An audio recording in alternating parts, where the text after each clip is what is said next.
think changing from have to get, man, I have to do this versus, oh, I get to do this, right?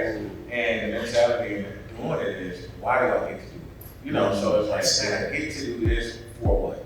And a lot of people forget for what. And, you know, and when they get burnt out, they forget why they started it in the first place. And people out there that need help, like I always tell people, is so many, you know, I ask them, how many people gonna be forced to live a nightmare because you scared to live in wild?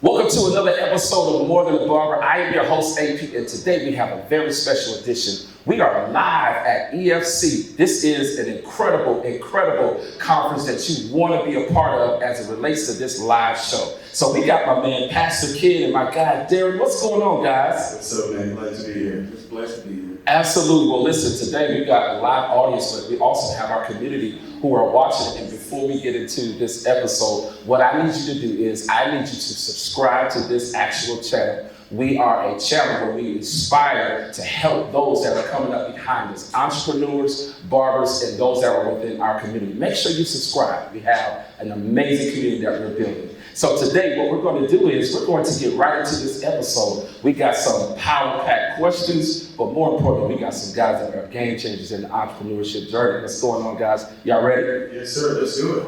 So listen, let's do this. Let's kind of get some background before we get into the question, because I know this is something that is very near and dear to your hearts as it relates to entrepreneurship. But I want to hear more about it so we can share with our community who you are and what it is that you bring to the entrepreneurship world. Okay. Well, my name, of course, is Pastor Ken, as you stated already, man. I'm excited to be here. Absolutely.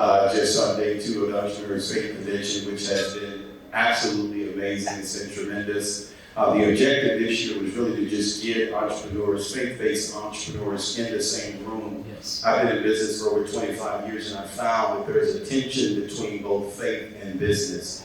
And so I decided many years ago to stop apologizing for being a person who loves God, who serves God, and happens to do business as well. Yeah. I discovered many years ago that a call to business is a call to ministry. So this meeting, Entrepreneurial Faith Convention, we had this place was full, man. It was Yes. a healthy conversation. We dealt with conversations that really centered around just about every area of business. So whether you were entry level, a novice, or an experienced entrepreneur, or a serial entrepreneur, Yes. we were able to cater to them, and it's just been really tremendous. Man, that's amazing. Listen, we haven't even gotten to the questions, and I already feel the gems coming. I feel it coming. Thank you, Pastor Kid. My God, what's going on? Can you tell us a little bit about you? Yeah, I'm Gary Harper. And, you know, similar to Pastor Ken, I'm big on just helping people find that the struggles that they're going through isn't for them. It's the solution to be able to come and grab the kingdom, to guide them through. And I help them to discover that, but also fund that and turn it into wealth.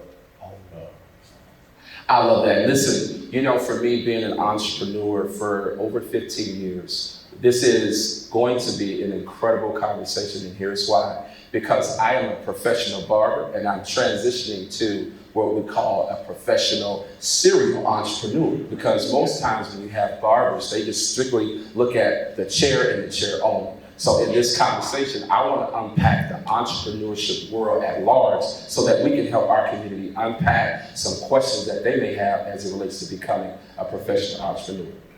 So let's do it. So let's get right into it. Some of the things that I've been thinking about as it relates to an entrepreneur is, how do you know when it's time to step out and become an entrepreneur? Oftentimes we are on our jobs and we hate our job.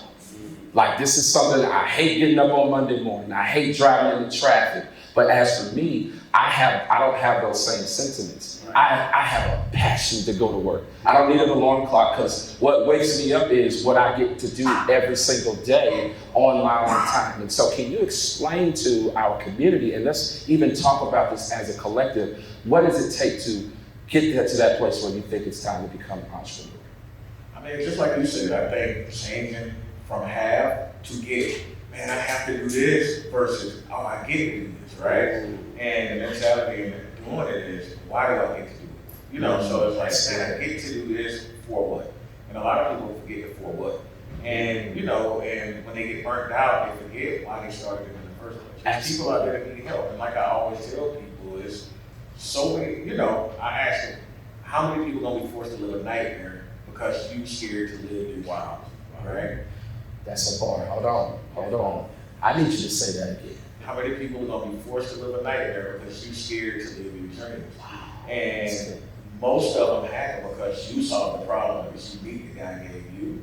You didn't know anybody was out there, you know, that had it, which is why you were called to do it. And then once you document it, and then go and be on assignment to help people, because you know how it felt going through it. That's right. So watching the beauty of transitioning somebody and seeing them get to where they're supposed to be, it's different than getting the money, but then knowing that that's what God has you, I think that's a big one. Just like, you know, you with the barber, you know, you cut hair. Yes. Them leaving with a smile, Yes. it's different than when they came in, like, wow, man, I'm fresh. You know, that has to be beautiful. Absolutely. To see, so. Absolutely. I would say, just to add to the conversation, one, I want people to understand that everybody had to start somewhere.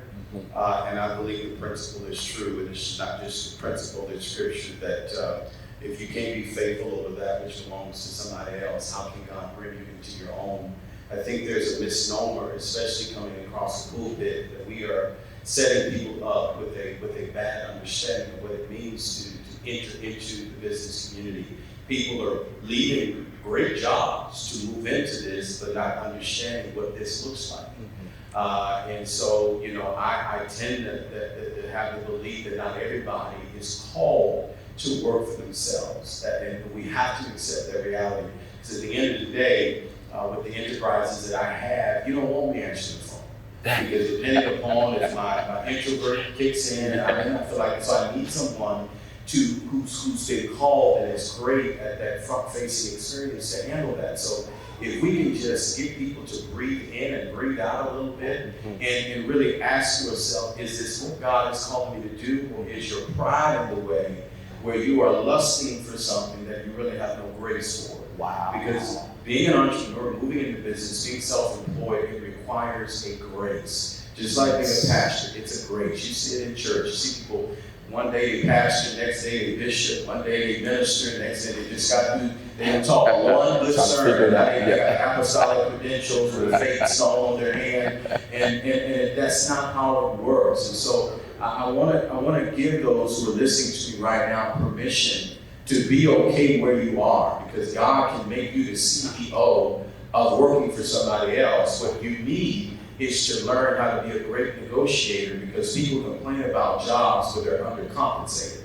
But you got to ask yourself, if someone paid you your worth, do you believe you can stand back and serve their mission for the glory of God? And that's good. And so, yeah, so that I know we that's good. We get in trouble. So, you said something, you both said something that was incredible. And here's what I find with what you both shared, is that we have created, whether it's in the church or in the marketplace, we have created an image as it relates to, ooh, I want that business. Right? We've created this image, and now what we have is people don't have the foundation as it relates to how to build a business. And this is what I've been talking about. This is something that God has dropped into my spirit as it relates to business. He says, build a solid foundation first.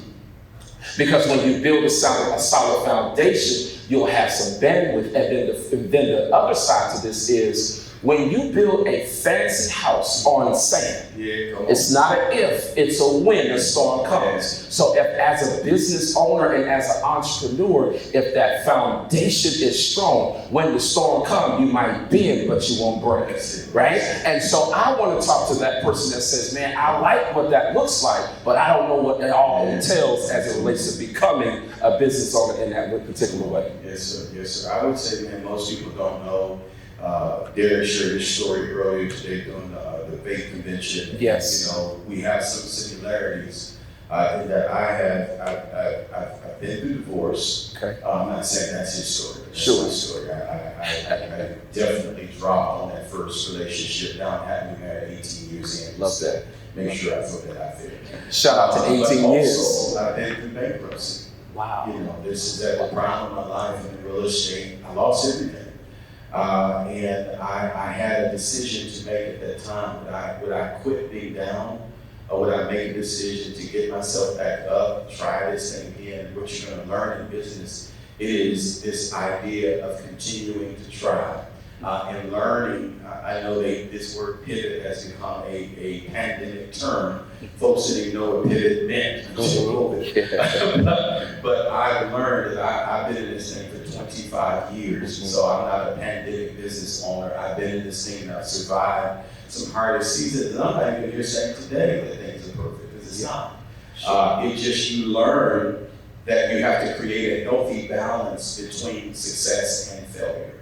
And if you can understand that if every measure every level that you go to, that before you get to that level, there's something that has to be healed so that you can thrive at your next. And I think people think that we enter into a permanent, perpetual state of success and never have to revisit failure.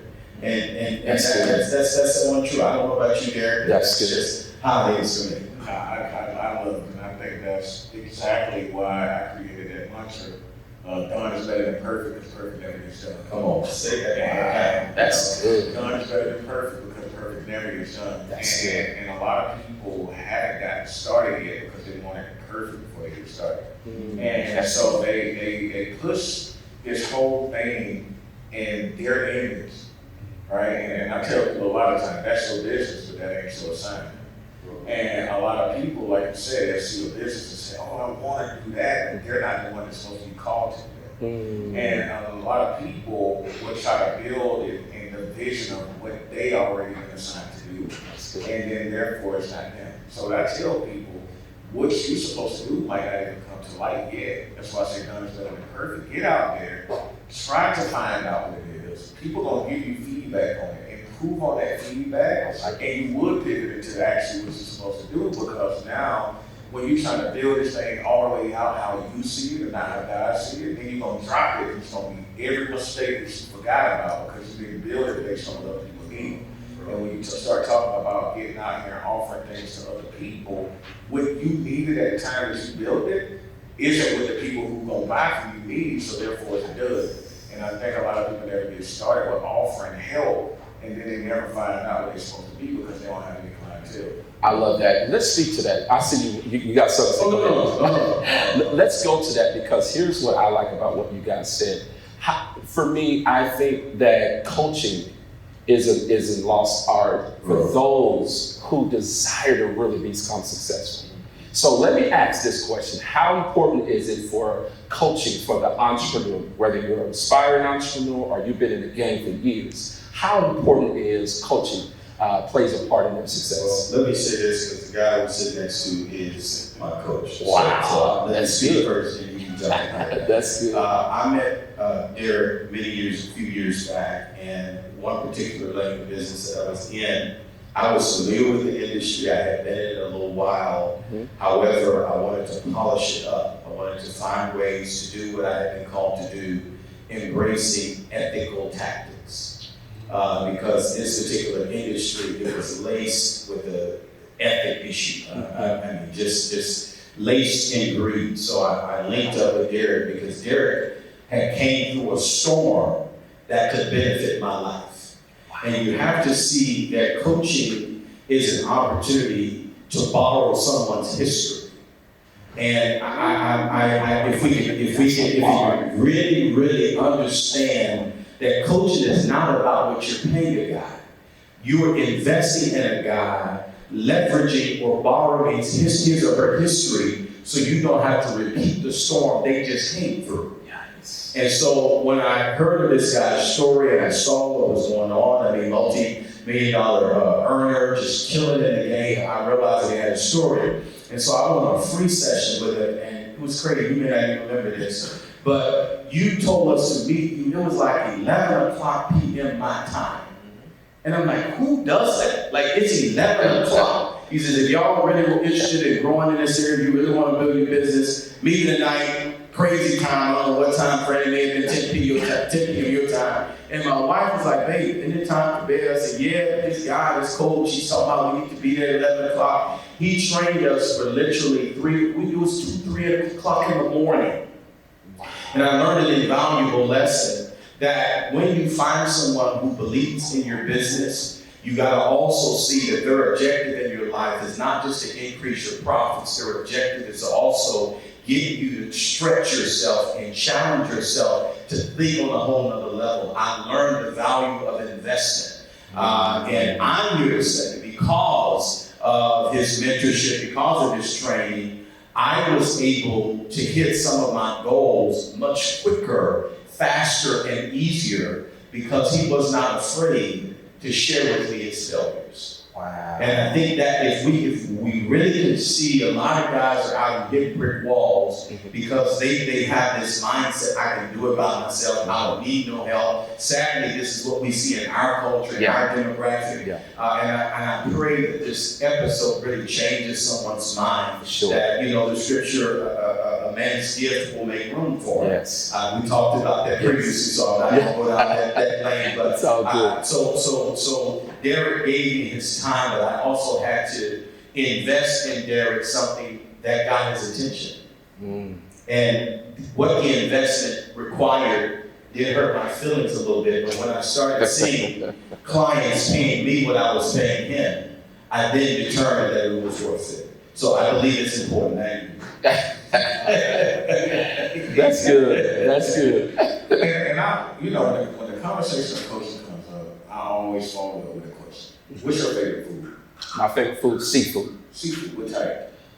Shrimp and crabs. Shrimp and crabs. Yes, sir. Why is that your favorite food? Tastes good. Because you experienced it, you had. I like it. Yeah. That's good. So because you would never choose a food that you haven't tried before because you don't know what's your favorite, right? That's good. So the experience you had with seafood made it your favorite. Yes. So a lot of times when it comes to coaching, they've had an experience that you haven't had access to yet. So your favorite still haven't been seen yet. We hear the description, everything is waiting on us. Like, oh, you ain't seen the beginning of it sure. because you haven't had access to it yet. And so now coaching gives you the access to somebody who's experienced different tastes on their palate, not necessarily food, but we're talking about experiences, right? Yes. And so, for example, I'm not paying $30,000 to get an event planning coach and you lose $50,000 because it's mistakes you made in that event you planned. And then now you're trying to avoid something because you're looking at the person instead of looking at the mission that you actually hired a coach for. Wow. So I'm big on taking a shortcut on getting those experiences. Like you said, borrowing somebody's history, but also borrowing their experience and their past, what they have access to as well. So. Okay, so Derek, walk me through this because you have to be, I would say, out of your mind, coaching at 12 o'clock midnight. So can you walk us through what was the mindset behind saying, I'm going to go at 12 o'clock midnight to coach? Obedience. Wow. I think the biggest thing is if God can trust me with a little bit, he can trust me with life. I like it. And when I'm going through things, of course, you got people who understand you on a surface level, and then you got people who understand the God in you. And you have to handle both of them different. And so some people see what God is doing in you, and some people see what the world is doing. And so when I'm going through something, like you said, I was coming out of something, which stood by me and would turn it in to create 8 figures, I learned that anything that I want, I just gotta get it first. So now my prayers was, God, you maximize money, blah, blah, blah. Now it's no, send me. And so now the thing is if God is sending me to people, and God is also waking me up at 10:30 at night with a lot to tell people, I just got to be obedient. So it wasn't about me gaining that. It was about the middle of the night. That same call actually stopped a lady who was going to the bathroom to kill herself. Wow. So and I realized after getting those testimonies, if I never did it, I would realize that my testimony had saved her life. So now, if it's 2:30 in the morning, I'm going live now. It's like, hey, let's get on. And I realized, like, when people see, well, you got hundreds of thousands of followers. No, I'm creating hundreds of thousands of leaders. And when you start looking at it like that, then if you lead, they'll follow. I don't want a bunch of followers, though. I want people, you know. I guess. So that's the mentality. I love that. I'll say this too, this guy is a very humble guy, so, so it's always sort of good to let people tell what you've done and some of your accomplishments. In that 2 a.m. call, Derek had just did a video or something. I think your Rolls Royce was delivered to you or something. And I went and tapped my wife. I woke her up. No joke. I woke her up and said, "Babe, this new coach, man, he just rolled off a freaking Rolls Royce." This is, I said, I think I can buy me a Bentley now. And she said, "What?" I said, "Yeah, I think I can own a Bentley." I remember when I posted it in the group. Oh, yeah. I said, "Hey, I just want to let you guys know what I thought I could not do, I was able to do because of mentorship and coaching." Here's the beauty about mentorship is once you are exposed to something, it's hard to unsee it. That's what coaching does. It brings exposure. When a guy is closed-minded or when a businesswoman is closed-minded, it means no one has exposed them to something that's bigger than them. Yeah. When I invested in him, and I have multiple coaches, he's not the only one, but when I invested in coaches, I discovered that I'm being, something else is being unwrapped that I need to see so they can turn into a nightmare. Wow. And I discovered that when he brought me to that level of exposure, I started believing God for things through my business, for things I didn't even think was even possible. So I just want to say the beauty of mentorship, the beauty of coaching is exposure.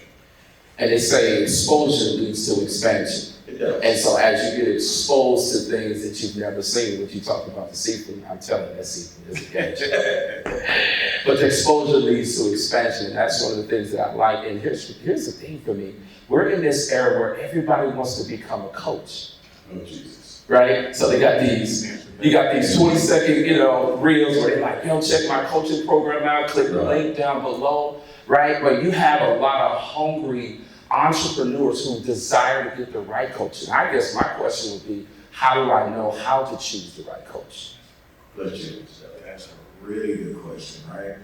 Research. So I think a lot of people are impulse buyers. So some people invest in, so lifestyle marketers will sell you a life that you want, that's not a life for you. I guess. The reason why that car note is too much for you is because that ain't the car that God wants to have, all right? So now they'll see that and say, "I just want that."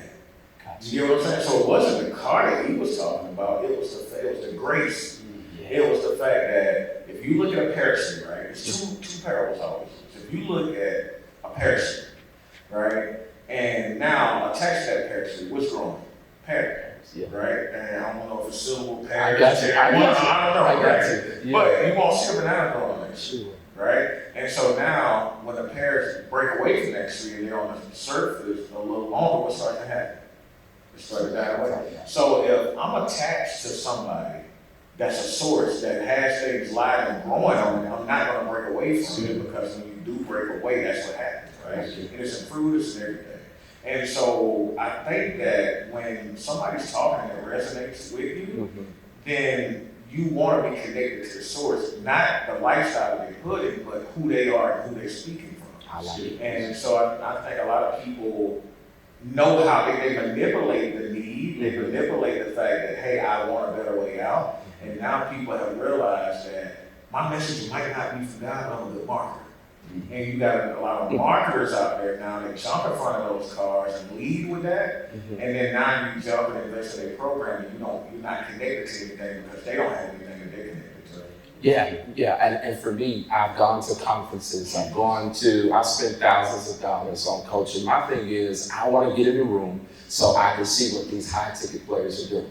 Right? And so I just want to get in the room. I've been taught now, don't just buy a ticket, but buy the VIP ticket so you can get the front row seat and get the real game, right? Because it's not who's on the stage, but it's who's connected to you in proximity. Because those are the real connections that they're on the stage, they already won, right? And so I've had my bad experiences when it comes to coaching and it comes to how to choose. But what I've learned is I wanted a better quality of business. And so I started to attract who I want to be connected to. That's good. I would also say assignment also determines the coach.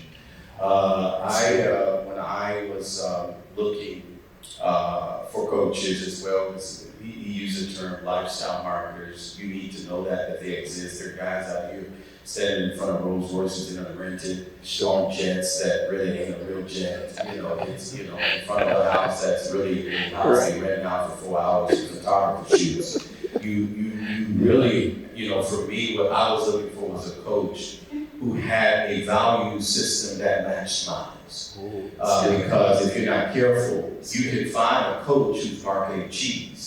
And that's what I call guys who are lifestyle, not to knock anybody. If you're a lifestyle marketer, do your thing. Make sure it's your lifestyle, because you're setting people up for a bad representation of what it means to really, really do what they've been called to do. So I have people who are cheese marketers. They market cheese. They're just putting their life there. I live here, this is my address, this is what I have, this is what I have. And when I see persons, when it's all about what they have, and then once I start investigating and noticing, ain't nothing really that has any substance to their life. Yeah. But when you are lustful, lust will find what it needs to be satisfied by. And I when I was looking for a coach, I wanted to make sure that whoever I selected and whoever I invested my money into, it was someone who was giving me not just the good, but also the bad. I needed to see every angle of their life and hear what was going on in their life, so that I can understand, one, that I'm not crazy because I'm in my storm. You know what I'm saying? So I believe assignment is very, very important. Very few coaches out there are having a conversation about God and the relationship with God, learning to trust in the Holy Spirit, walking by faith. Very few coaches out there. So for me, I was very intentional in my research to make sure for what was on my life that I protected who poured into my assignment. I like that. And so that's that. So yeah. And yeah, to add to that, what he said, yes, the lustful side. Yes, I think that sometimes being unprepared or unprotected can cause you damage. So, like you said, a lot of people have this, I want to make money, I want to get rich, I want to bypass all the servitude. I just want the buy, forget the byproduct. What I just want to make the money. So they see that person and they buy that because they think that they're buying wealth. But God wants them to go through what they got to do to serve. Come on. And so now I think a lot of the bad decisions with coaching, when people throw money away, it's just a lesson from God. And now when you realize, like, man, I guarantee you, after you blew that money, you start paying way more attention to who you're living your life to. And I think that when it comes to coaching, though, I pick mine based on those same principles. My coach don't coach anybody in this scenario. I like that. And he said, if you can't commit, and it's different. He only coaches men, and he don't coach men, and I don't get into the whole 50-50 thing. Like you said, if you can't take care of your home, he watches how my wife and my kids look at me. That tells you, though. You can say anything, but the way that they interact and engage with you is the way that your people and your business is going to do it. So now, you can't leave your own household, you can't go out and leave it as well. Two more questions that we want to tap into. We know this is a conference going on, and we know we got more sessions going, so we're going to wrap it up. But give me something, because a lot of times as entrepreneurs who are high earners, right, seven and eight figure earners, right, what happens is they make things look really good, and they only post the good, with your wife, with the rose, or whatever it is, right?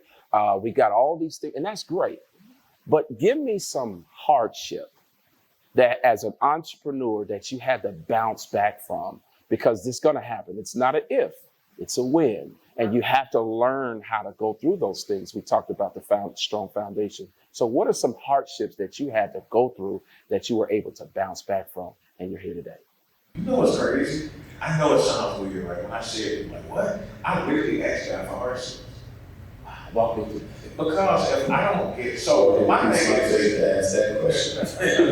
And it's crazy because it's a lot of faith work, right? Yeah. But I realized that, so like I said, 2022, I had 4 $1 million days. Money was coming in like super easy, right? And it's easy to get complacent. Sure. And so if you don't get new problems, you don't pay attention. Like if you run around the track, you got your headphones on, listening to music, and you never stumble, you never stop and look at the ground because you're just running around the track.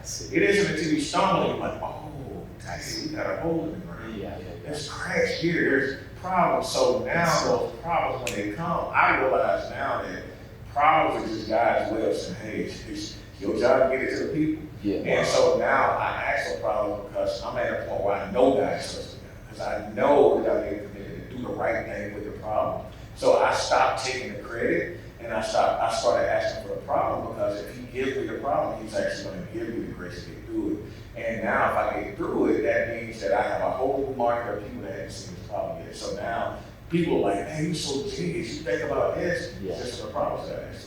Wow. So if I could just pick it back on that, even as recently, this faith meeting, this entrepreneurial faith convention that you really don't see happening. Even the Endeavor was just talking about this. Yes. You don't see it very often, especially in the faith community, unless you're just on some large scale and you got thousands of members. But when you got a guy that is an average church, you don't really see it on this level. And the warfare, because of this assignment has been crucial. 24 hours before this meeting, I'm in my office. I'm supposed to be writing my speech that I'm supposed to share. I'm supposed to be writing the sermon for Thursday night. I've got 2 services I got to preach on Sunday. I've got a staff meeting that I got to lead. I've got leaders that I got to do. I'm like Wednesday.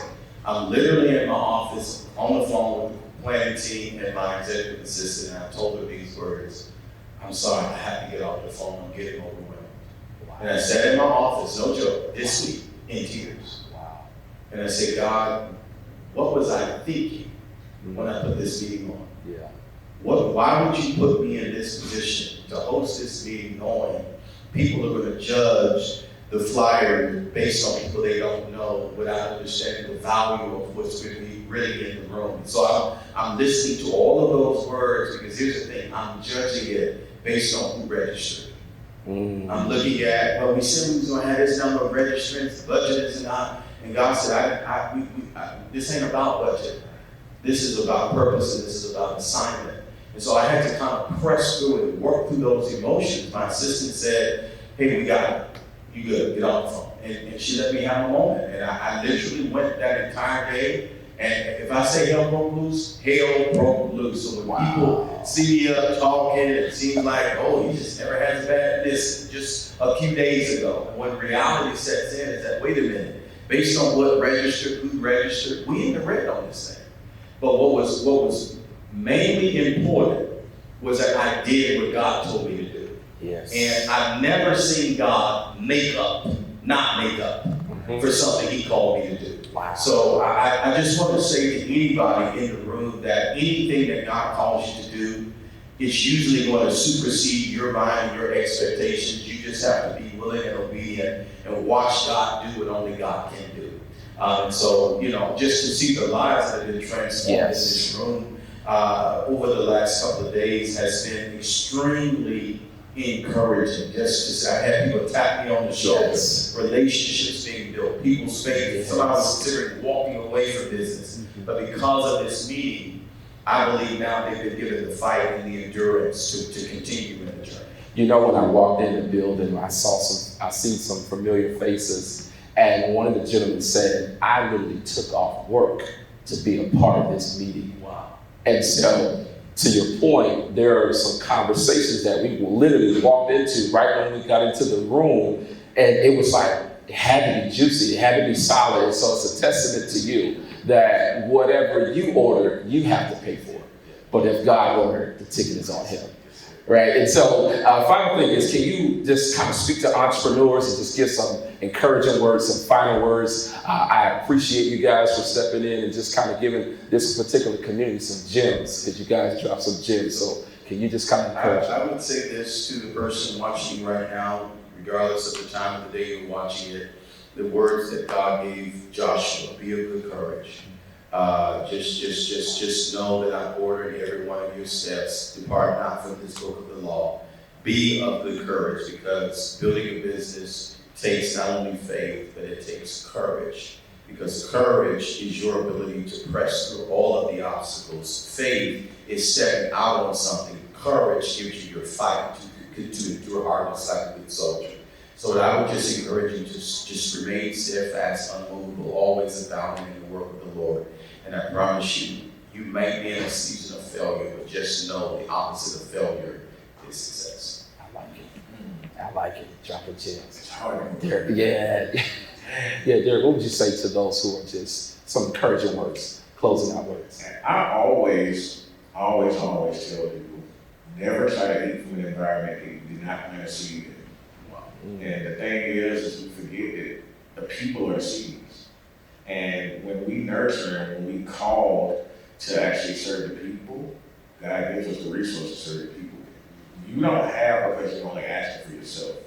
When you take on a commitment that you're going to be used to actually help steward the people that's been praying for you, then therefore all the things that you've been asking for are going to show up, and they might show up through problems. So instead of asking God to end what you got going on, start documenting and ask God to start sending you the people who you're actually called to serve. They might show up in the form of clients, but it's bigger than clients because, like you said, when you form a business, you actually form a ministry, and your solution is actually something that God is putting out there through you to help them do it so they get to the next level. When you understand that it's not just about the money is a byproduct of the kingdom that you're serving. All you gotta do is just create fertile soil through being obedient. That's it.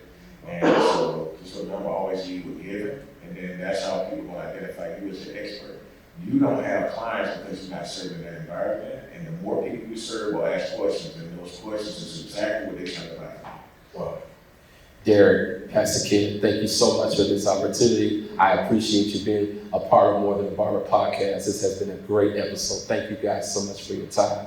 I hope you liked this episode. Make sure you like and subscribe. I can't wait to be back soon. Let's go. Hey, yo, check this out. If you like this episode, do me a favor. Make sure you subscribe down below. We got amazing content coming your way. Stay tuned for more. Let's go.